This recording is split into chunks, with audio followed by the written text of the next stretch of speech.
আসসালামু আলাইকুম।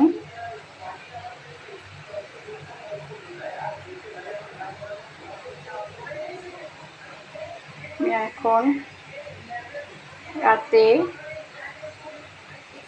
ডিনার খাওয়ার জন্য মাংস রান্না করছি।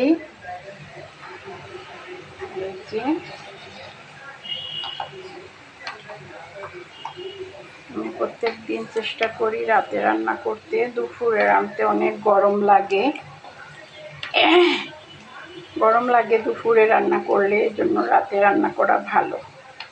রাতে রান্না করে টোরে গোসল করে আবার তারপরে নামাজ পড়ে নিয়ে খেয়ে ঘুম দিয়ে যাই।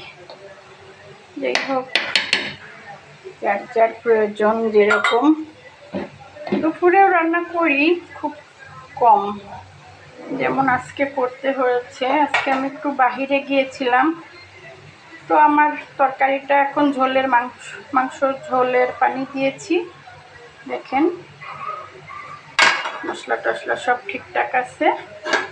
এখন আলু দিয়েছি আর কাঁচামরিচ দিয়েছি। এখন তেল আছে, সবই ঠিক।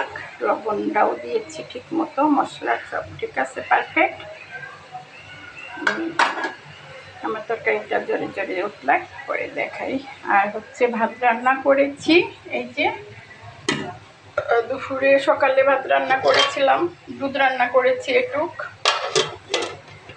সকালে চায়ের জন্য একটু দুধ রেখেছি,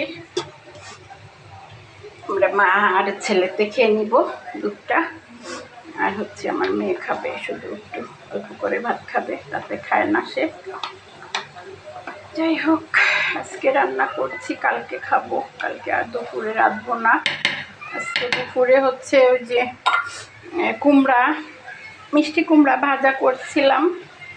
আর হচ্ছে ডাল, সকালে ডাল রান্না করে ভাত রান্না করে রেখে গিয়েছিলাম, একটু বাহিরে গিয়েছিলাম দরকারে। ওকে বন্ধুরা, সবাই আমাকে লাইক সাপোর্ট করবেন, লাইক দিবেন, শেয়ার দিবেন।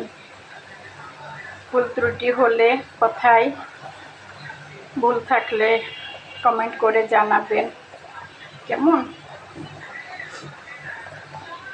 আমি এটা কন্টিনিউ করতে চাই, আমার ভালো লাগে রান্না পাঠাতে এবং খাবারের ছবি পাঠাতে। খাবারের ভিডিও বেশি বানানো হয় না, আসলে সুযোগ হয়ে ওঠে না। যাই হোক, করবো, মাঝে মাঝে গান রেকর্ড করব। ঠিক আছে, আল্লাহ হাফেজ। সবাই দোয়া করবেন আমার জন্য। আমি একটা বিপদে পড়ে গিয়েছি, বিপদটা যেন উদ্ধার হয় আমার। সাংসারিক বিপদ প্রায় মানুষের ক্ষেত্রেই হয়ে থাকে এটা। আমিও সবার জন্য দোয়া করি, সবাই ভালো থাকুক, আমার মতো বিপদ যেন না হয়। ওকে, আল্লাহ হাফেজ, গুড নাইট।